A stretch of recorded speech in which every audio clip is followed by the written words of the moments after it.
Hello to India, South Africa, to Michigan, to Hungary, hi to Germany, Canada, Spain, Bulgaria. Okay, very international crowd. Happy to have you here. Okay, now time to get started. Hello again, and thank you everybody for joining. We're delighted to share this webinar with you with Line from the Sovrin Foundation, which I will introduce in a moment. But first, and if you joined our previous webinars, you know that we have some housekeeping. So first of all, I would like to emphasize that everybody is welcome in our global Hyperledger community. We strive to create a safe and welcoming environment for everybody. So we are inviting you to check our code of conduct, which you can find on our website and on our wiki as well. All of the Hyperledger webinars are held under the Linux Foundation antitrust policy, which you can find on our website and on our wiki as well. This session is being recorded, and the recording will be available on our YouTube channel as well as on our webinar library, along with the slides, which you can also download. The webinar is also being live streamed on YouTube, and hello to everybody joining us live from there as well. Please use your chat to ask any questions you might have from Line. Now, we encourage these webinars to be very interactive, so please stay active and to get the most out of it. If you would like to speak, just raise your hand. I will unmute you and you are welcome to speak up. And of course, the more activity we have, the better experience for everybody. If you don't like to speak, you're also welcome to use the chat button or the Q&A button, and we will attend to your questions at the end. And again, for those of us joining on YouTube, please feel free to also use the chat to ask the questions, and I will ask Line at the end as well. Now, without further ado, I would like to introduce Line, who is a trustee at the Sovrin Foundation. Happy to have you here, Line. Well, over to you. Thank you, Tomas, and thank you to the Hyperledger Foundation for allowing me to share this work that we did in Sovrin Foundation. I will share my screen. Okay. And I think we're good to go. Yes. Okay. You can see your screen. Yeah. Okay. Well, thank you for allowing me to share this work on the Sovrins Principles of SSI. The topic will be a human rights-based approach to governance of digital identity systems. My name is Line Kofoed. I'm Danish, hence the difficult last name. Based in the Netherlands since 1984. I have a master in philosophy from the Leiden University and from 1995. I am co-owner of a voice over IP company called Budget Phone Company. Have been that since 2002.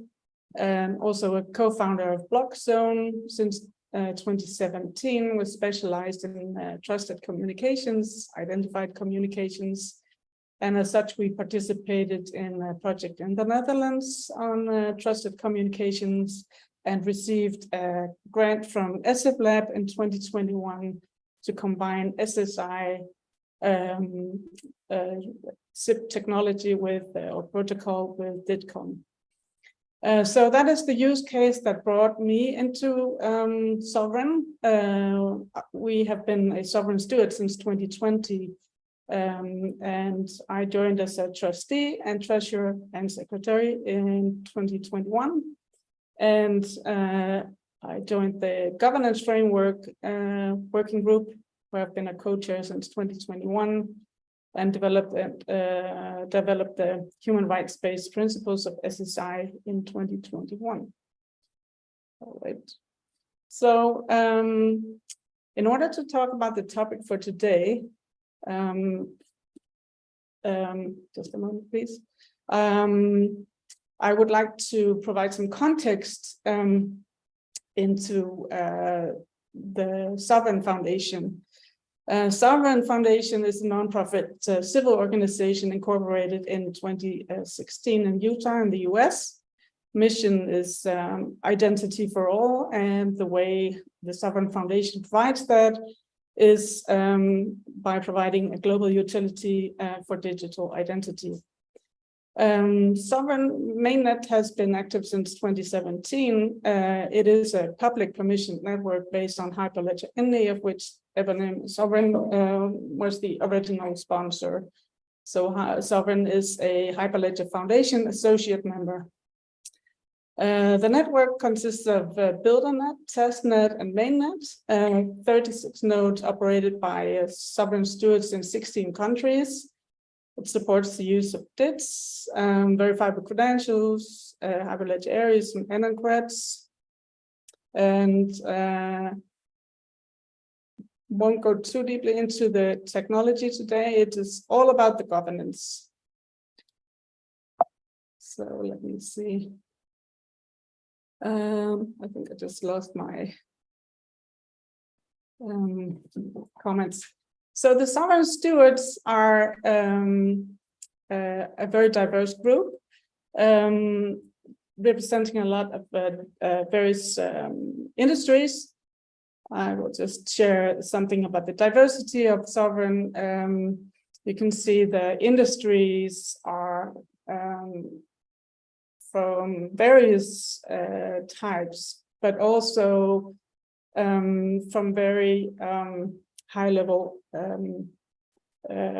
governance demanding sectors such as financial services and banking.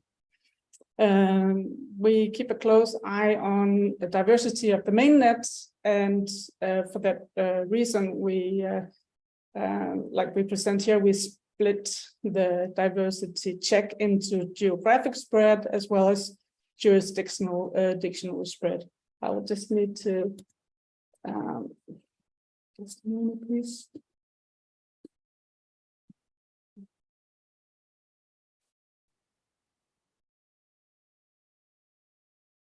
I can get my speaker note.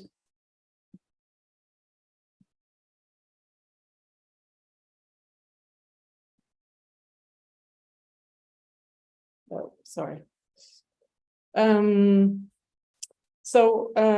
What you see is a global setup that is the context of Sovrin.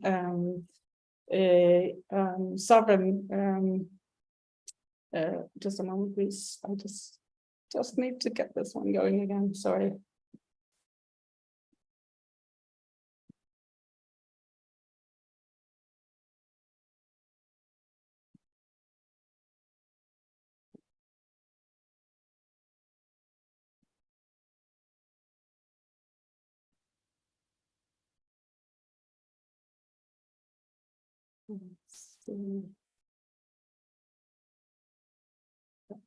I guess you can see my screen. Yes, we can see your screen today. I lost my my notes just a minute.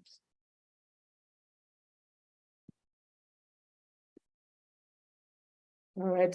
So the global setting for Sovrin means Sovrin operates across various jurisdictions, standardization bodies, geopolitical interests, very important, and various trust communities. Our global board and international board has trustees ranging from Canada to India, EU, UK, and Switzerland.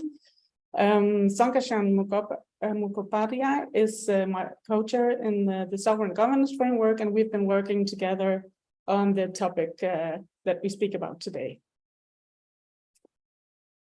So who gets to decide in Sovrin? Sovrin has a board of trustees. The governing authority is that board of trustees, and it governs all participants in the Sovrin ecosystem.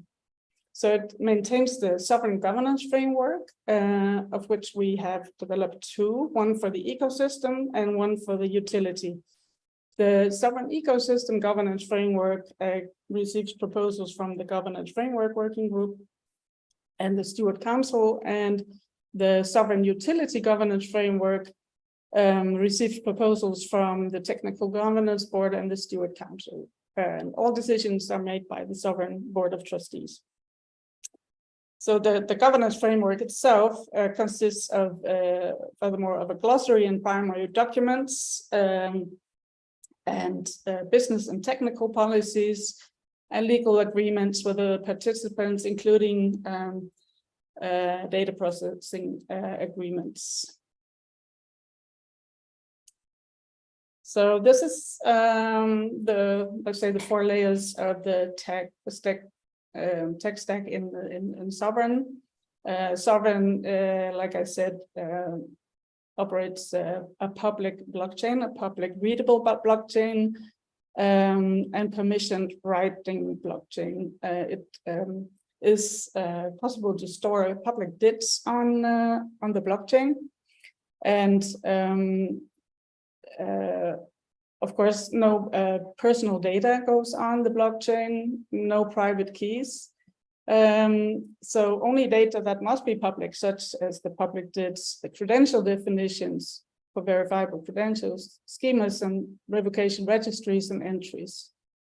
So the 2 governance frameworks we developed is one is for the layer 1, and the second one is for layer 4. So the topic for today is how can you create rights-based governance, and how can it guide the risk assessments and dictate policy requirements for digital identity systems. In 2021, UN Secretary General Guterres signaled the breakdown of trust in the way humans organize themselves, or we organize ourselves in societies. So from a societal perspective, how we organize ourselves will inevitably be that we will give up some freedoms in exchange for protection. In a world where transactions in daily life are often digitalized, the focus has come to lie on data and data protection. But the new social contract that is needed would not only need to provide protection, but also actively establish the means and mechanisms for human agency. That is not only in the interest of let's say, every single human, but from the societal point as well, enable societies to fulfill their role of protection. So digital identity systems will play an essential role in this, and the choices made for one system above another must be based on discussions in which a broad societal representation can oversee this development.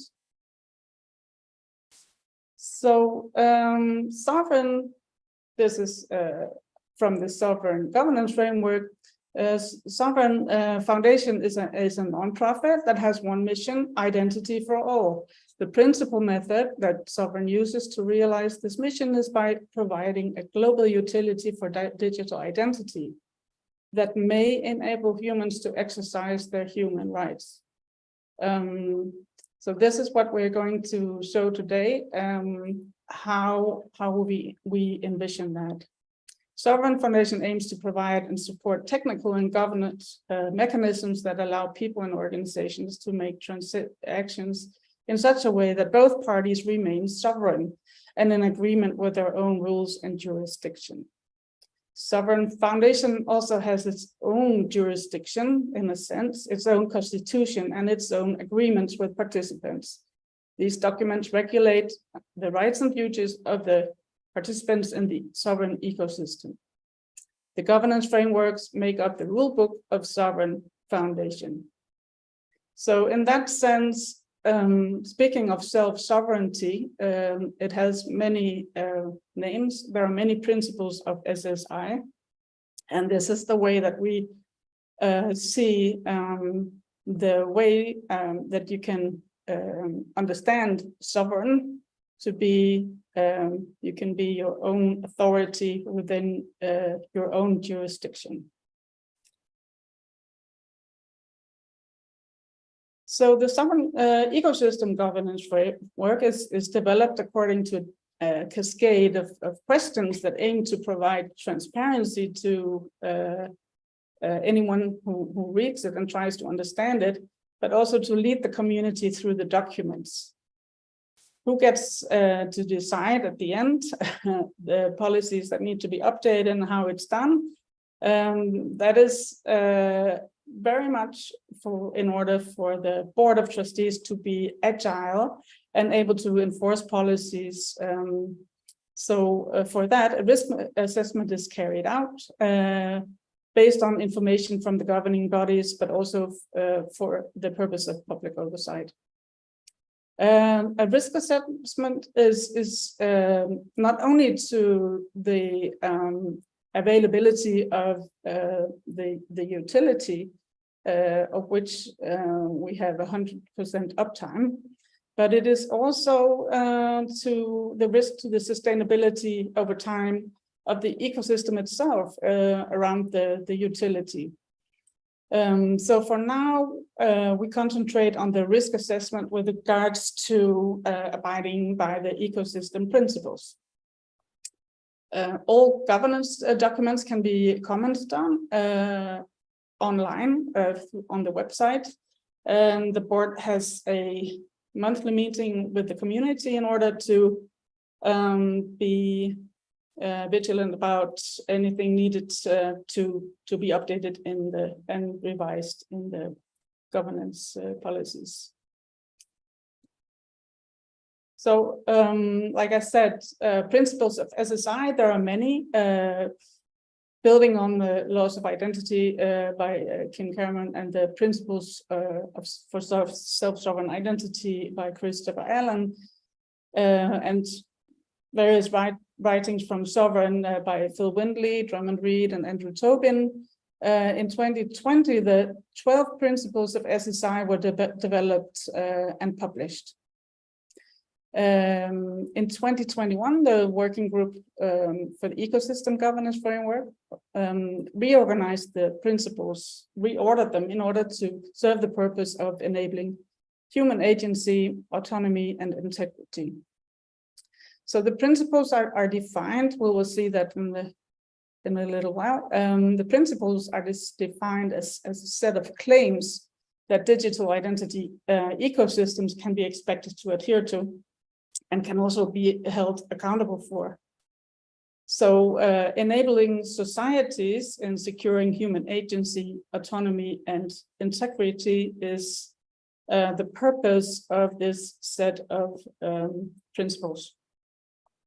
The infographic itself was developed to enable the discussion, the conversation between stakeholders, end users, regulators, technologists, in order to be able to pinpoint possible harms, but also possible benefits of SSI. So the way we interpreted it is that every human being has rights to agency, to study, work, vote, travel, receive healthcare without bias. So the first section on the agency is removing the negative influence on agency. The second one on autonomy is, we interpret it as every human being has the right to freedom of choice, free of coercion. And the third, integrity, every human being has the right to be protected and preserve integrity. So as we will see in the next slides, these have been defined as claims that a ecosystem should be able to make and otherwise be questioned about.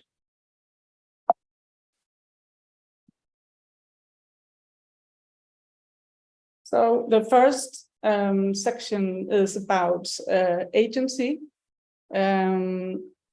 representation is number one. It is, as it were, the membership card to be a participant in an active life.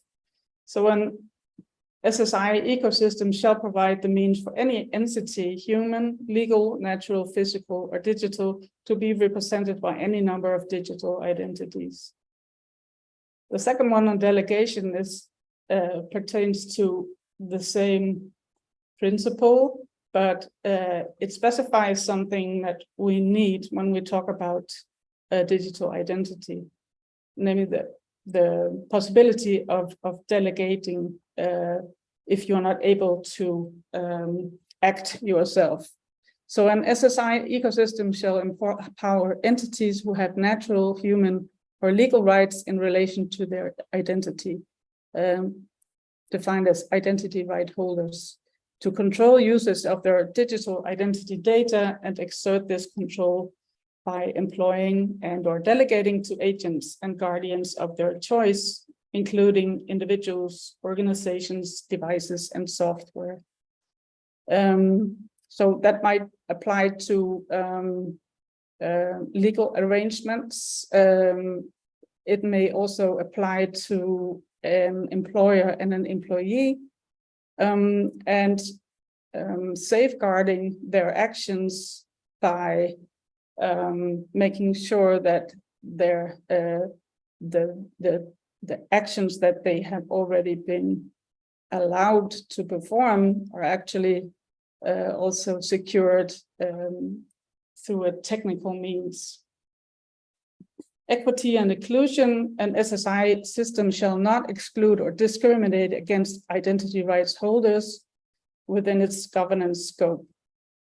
Well, I think we are all well aware of the possible exclusion and bias that needs to be prevented. Usability, accessibility, and consistency. An SSI ecosystem shall maximize usability and accessibility of agents and other SSI components for identity right holders, including consistency of user experience. Again, a very large part of the population is not able to access, for instance, online services or don't have a smartphone to use a digital wallet.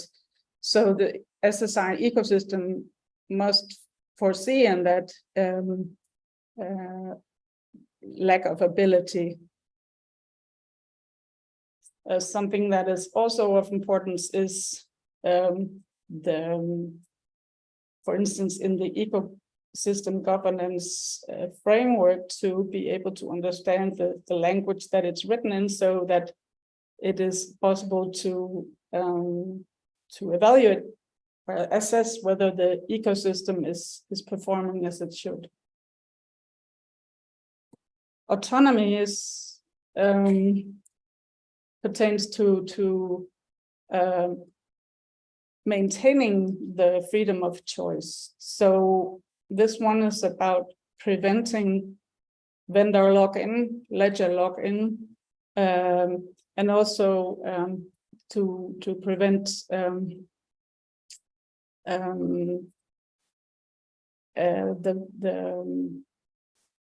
enforcement or coercion to participate in an ecosystem. So the first one is about participation. An ecosystem, SSI ecosystem, shall not require an identity rights holder to participate. Decentralization. An SSI ecosystem shall not require reliance on a centralized system to present, control, or verify an entity's digital identity data. With regards to this principle, I think maybe the foundational principle in SSI that there is no reliance on a centralized system in such a way that no knowledge is built, or surveillance is possible, through a centralized system. So decentralization is one of the principles that is very much discussed, whether what it means and which layer it's important to have decentralization. And of course, in Sovrin, there is decentralization in the setup of the networks, but the foundational one is the decentralization in the trust triangle. So interoperability and SSI ecosystem shall enable digital identity data for an entity to be represented, exchanged, secured, protected, and verified interoperably using open, public, and royalty-free standards. That is something that is worked on very much, as we know, in the world of digital identity at the moment. There's a real rush to try to create interoperability, and that should be one of the foremost principles for the ecosystem, to be willing and able to participate in that combined effort.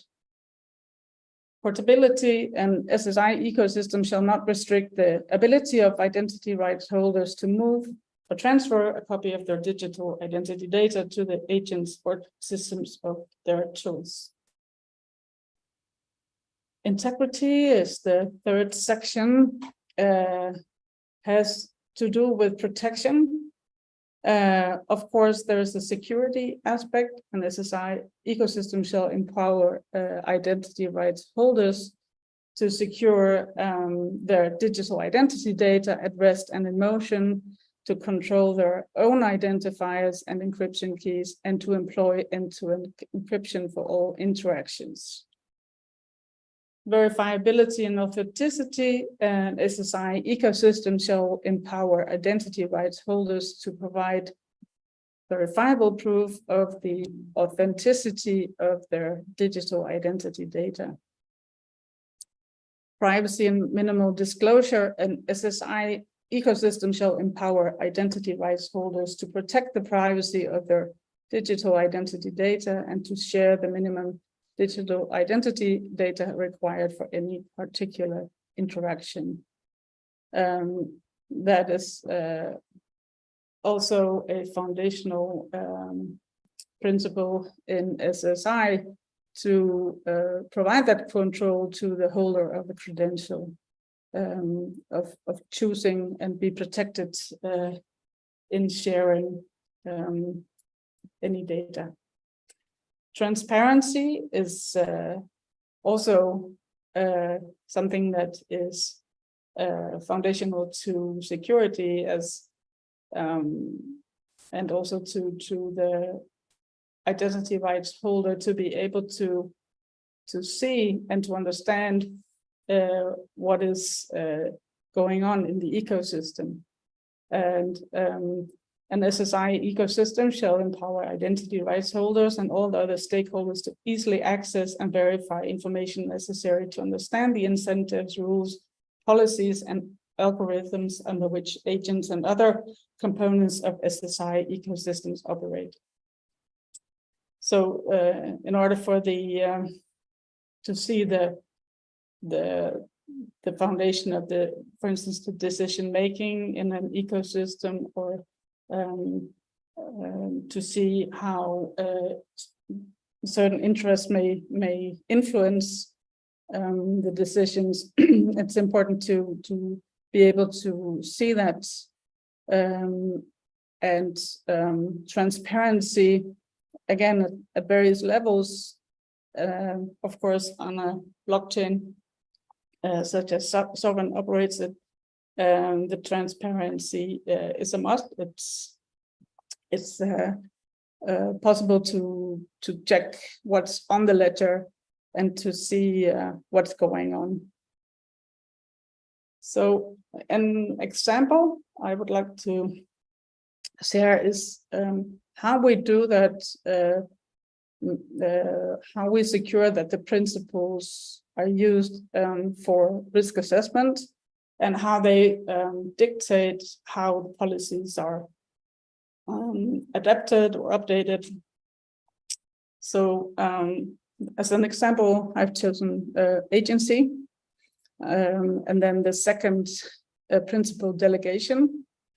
So an SSI ecosystem shall empower entities who have natural, human, or legal rights in relation to their identity right holders to control uses of their digital identity data and exert this control by employing and or delegating to agents and guardians of their choice, including individuals, organizations, devices, and software. So the objective is that each entity can mandate or have mandated for them a legal guardian. And the risk of the ecosystem not providing these means to act for or on behalf of someone else is a risk to everybody involved. So in the case of, for instance, an employer and an employee, not only the two participants will not be safeguarded if there is not a means to secure that their mandate is technically verifiable. It means that both parties will be vulnerable to any legal claims. So the policy requirement is that the ecosystem must provide an agent method that will enable the enforcement of legal arrangements of guardianship and delegation roles. Within Sovrin, we have the Sovrin Guardianship Working Group. They've produced a white paper and have also produced an implementation guidelines document and technical requirements. So that's an example of how the agency requirements, how to technically embed that, enable that possibility, is dictated more or less by the principles and will end up being a requirement to the ecosystem to provide that.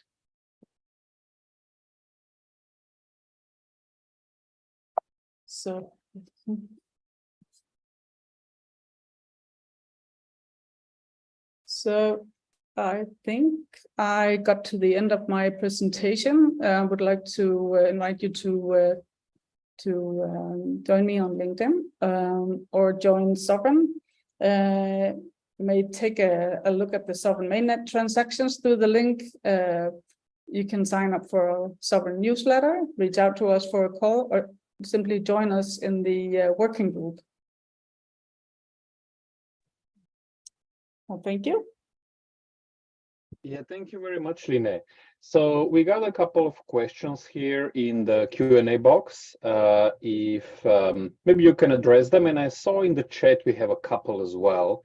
And Brett, I can tell you, I can already answer your question. The presentation, the Google Doc, will be available on our webinar library, probably tomorrow or the day after tomorrow, along with the presentation recording. Okay.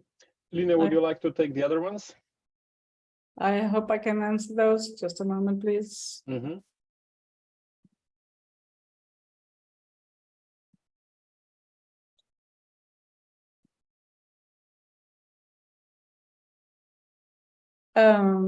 Hi, Imran. Yes, Sovrin is a public readable blockchain, but a permissioned write blockchain. So that means that anyone can read, and certain rules are authorized to write to the blockchain. Those rules, authorization rules, are all public as well, and You can check them online. Does it support privacy? Yes, it does. That is the whole setup of the Sovrin components and the components around Hyperledger areas and encrypts, zero knowledge proofs, etc. So yes, Kalin, is the SSI and Sovrin mainly oriented for humans? Well, it's digital identity is also applicable to IoT and animals. So it's specifically mentioned in the principles that it is for everyone, but let's say the foundational principles of the human rights are leading. So I hope that answers your question. Jim, I don't see how Sovrin supports a legal jurisdiction as issuer of identity and credentials.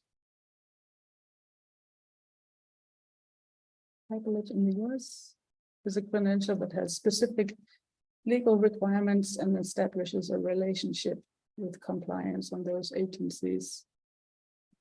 Yes, so maybe the term legal jurisdiction is, I use the term jurisdiction in the sense that an organization such as Sovrin, for instance, has its own, let's say, jurisdiction and its own rules and laws. I think you referred to legal jurisdiction in the sense of national laws. Yes, please give an example.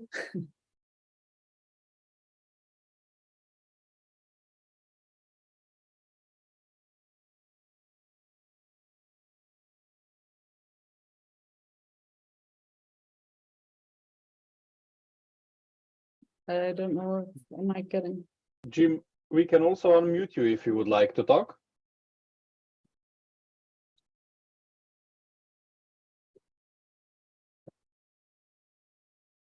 There you go. Great, thanks. So the simple example, I worked for a state on using basically, we did I'll call it a very valuable POC for identity, both for individuals for the state of Rhode Island and corporate entities. And as part of our, I'll call it problem domain, it wasn't just that I had to issue a credential, which is easily done through Sovrin. So we can set up the state as an issuer in Sovrin and issue you a permanent identity, if you will, in the Sovrin network, which is fine. And with Aries, we get the wallets and all the other stuff. Sort of the mechanics are there. The problem is that an awful lot of identity involves relationships between you and other identities, which is all about credentials, right? So as an example, I was using in the text, the idea that let's pretend Jim works for Hyperledger Foundation. And so that's a relationship, and that would be a credential, that they've hired me and they can remove the credential at a point. So that credential exists. The problem with it, a couple of things that showed up in the Rhode Island work was you have to have a way to establish those relationships, which looks like that's sort of outside of Sovrin completely, in a sense. You can issue the credential, but the relationship of that credential says Jim actually works as part of that organization. So I can either be what I call a contract relationship, I can be a member, whatever it is, but none of that is in the scope of Sovrin at all. So that means it's a different model, if you will. So for a lot of the work I do in the financial services area, people are looking at Glyph as a different model because Glyph, while it's a smaller sort of domain than Sovrin is in terms of what it's trying to manage, it's focused on what I call legal identity management, which is really what we hit in the state of Rhode Island. So beyond just issuing you an ID personally and saying, hey, you're a legal resident of Rhode Island, that relationship exists in the DID. Beyond that, everything else around the credential says we have these other relationships that we have to somehow manage. And Glyph does do that. They have a relationship model that, in a sense, Sovrin doesn't have, if that makes sense. That's interesting. I would say I view Glyph as an issuer. And of course, the issuer can set up separate mechanisms. That is indeed beyond the scope of Sovrin. So it's within the realm of the third layer. So back to your point about Sovrin principles, the only thing I don't know, because we never certainly tested it, we didn't actually play with Glyph, but Glyph is getting what I call wide use for legal identities now, legal entity identities. And as a result, the interoperability between what I call a Sovrin DID and a Glyph DID becomes fairly important. Do you know what I mean? So for me, going the next route with the state would be to say two things. One, let's look at the interoperability between the DID we got from Sovrin with Jim Mason and see if that can work, that DID can work as part of a relationship using my credential, say, for something like Linux Foundation in the Glyph network, because that's, as you point out, interoperability is important. The only other thing you hit early was the fact when we did a survey of the state, we found that only 92% of the residents in the state actually had access to, I'll call it digital devices that could support an identity. So we came up with, or I came up with what I call the worst case use case, which is you have an issued DID from Sovrin, but you have this DID, but you don't have a digital device. Maybe you had one and I stole it, whatever it is, but you have a legitimate ID and you actually have a credential for a prescription for insulin and you need the insulin right away. So you have all of the things, but yet you don't have a device anymore that's functional to prove any of that. So our goal was to say, okay, for those people, we have to come up with what I call the backup alternative. And we use something called, like in Europe and over here in the US, we have those ID cards that are in a sense certified. We said, okay, let's add a QR code to the ID card that like a health agency or whoever it is can scan the QR code and say, oh, okay, you are Jim Mason. Even though you don't have the digital ID directly accessible, we can verify that on our side of the fence, for service, if you will. Yes, thank you, Jim. I must say, I did see your presentation last year at the Hyperledger Member Summit. I thought that was very interesting. I'm afraid that your question is a bit too technical for me. Okay. So I'm more looking at the governance process, yes. And I can say that, for instance, BC-Gov uses Sovrin for non-governmental credentials.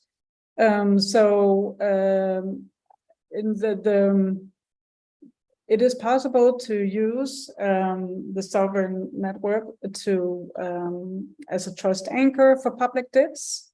Mm-hmm.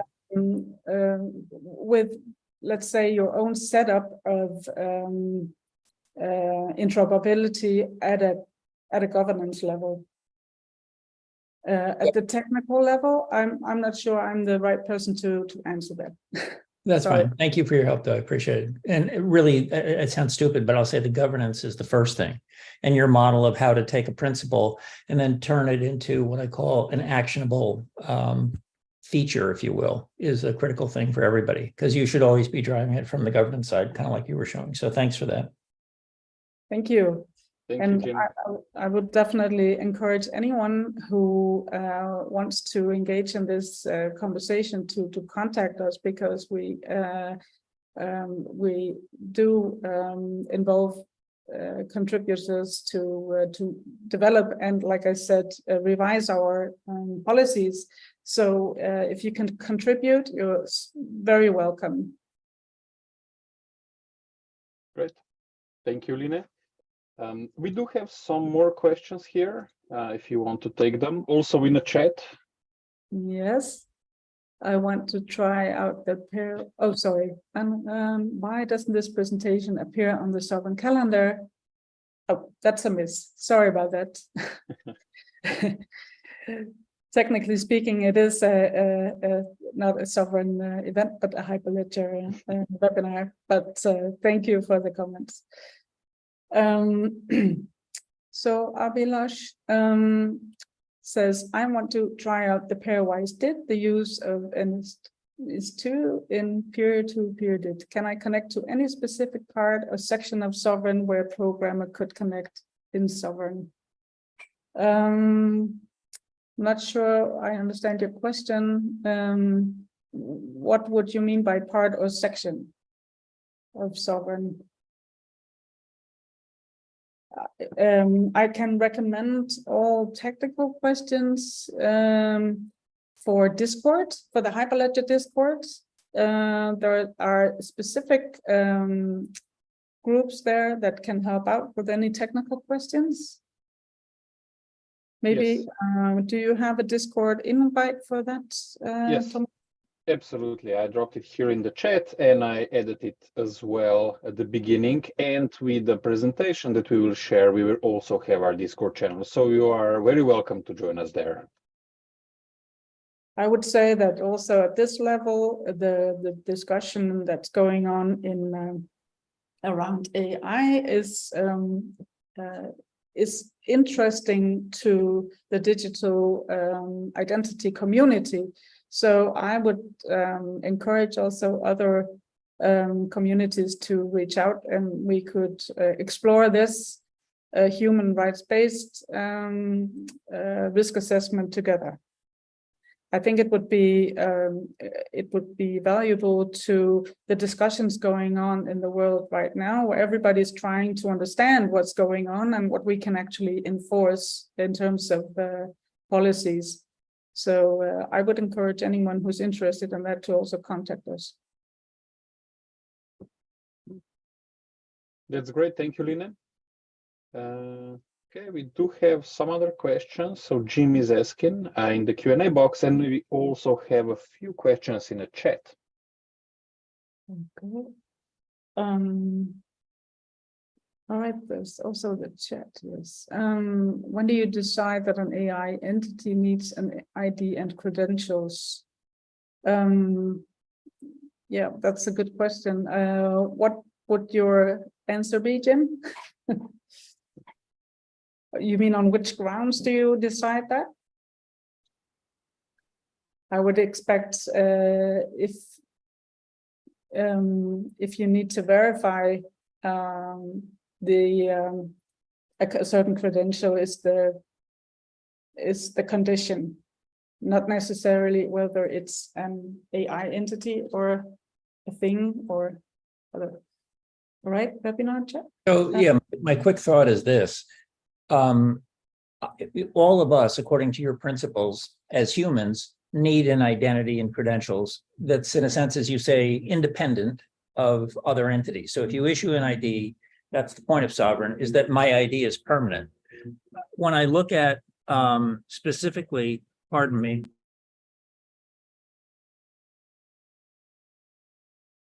when I look at an AI entity, the question is, when does an AI entity, in a sense, operate similar, not the same, but similar to humans in making decisions, taking actions, having responsibilities? And the trick with AI is I can take what I call a digital object and give it what I call the ability to make decisions in a limited scope, perhaps, and therefore say, okay, just like a human, like with Jim, you'd say, well, I'd like to know who Jim was. I'd like him with his credentials to know, was he authorized to take this action? You know, whatever it is, you know, deleting a Hyperledger, you know, whatever slide presentation or something, small action. The same thing with an AI entity, in a sense.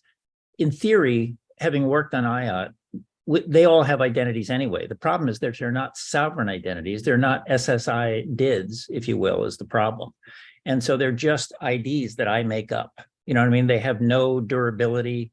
They're not, in a sense, the scope is limited to a network I created them in. So every I'll call it digital entity does have an ID, but those IDs are not at all universal the way Sovrin is for an entity like Jim.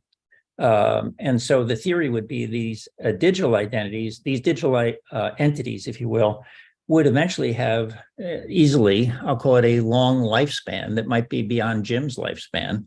And you'd want to know who I was and what my authority was to take certain actions and my responsibilities. So in that sense, I think there is an opportunity for a sovereign type ID for digital entities. I would expect that as well. And I think in the sense that agents may also be autonomous to a certain extent, there's a huge question about accountability that is being lively discussed as well. So it's a very interesting topic. Well, and your point on the Jim, principle of yeah, delegations. Jim, it will also can I get just can I interrupt you, because there are a few other questions. Sure. And we only have 8 minutes, so yeah, please go ahead. Thank you, Jim, for the questions. Let's just Line get to these a couple of ones so we can get through them. And then in the future, there's contact, and you can also reach out to Line directly. Right. Thank you. So someone said viewing the metrics, that's viewing the metrics in the dashboards, I assume that's in the scan, gives me an impression of very low number of transactions. Can you please comment on this? Absolutely. It's sometimes sovereign transactions are compared to public permissionless ledgers, right, where anyone can write a DID on the ledger. And sovereign, that's different. For each public DID that you see, there may be thousands of credentials. We don't see those. That's the whole point. We don't monitor. We can't see what's behind a public DID. So it may be a huge bank. So 5 public DIDs may be millions of people. I hope that answers the question. Thank you. And so, Vinda, you are also very much welcome to join our community calls where you can ask these questions, and we can perhaps explain at greater length how it works. But thank you for allowing me to explain that. Are there any other questions? I think we got to. Ahmed asks, where can I find about Sovrin, the digital identity in Hyperledger Fabric application? Is it the content of wallet folder inside the Hyperledger Fabric SDK or in chain code? Ahmed, I would suggest to go to Discord and go to the Hyperledger Fabric group. There are people there who can answer your Fabric questions. We are on Hyperledger Indy, so that's a different setup. But thank you for your question. Perhaps Tomasz, you can share that Discord, or you already did. Sorry. Yes, thank you. And I will also include it at the end for sure.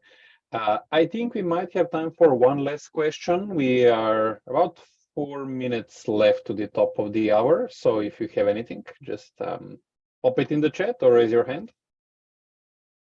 Let's see, one question from Elizabeth Green. Have you integrated or even identified any biometric, biomarker, or other proof of humanity that AI cannot replicate? Importantly, this enables a path to AI-funded non-state. Sorry, Elizabeth. On WorldCoin, no, we. So I understand that might be a concern. No, we have not integrated any biometric biomarker that would, I think, be qualified as personal data, and it's not allowed. We have a governance framework that prohibits that. In terms of biometrics on ledgers, I think that's a nuanced discussion that we would like to take, and we are engaging with parties who would like to do something with biometrics on Sovrin.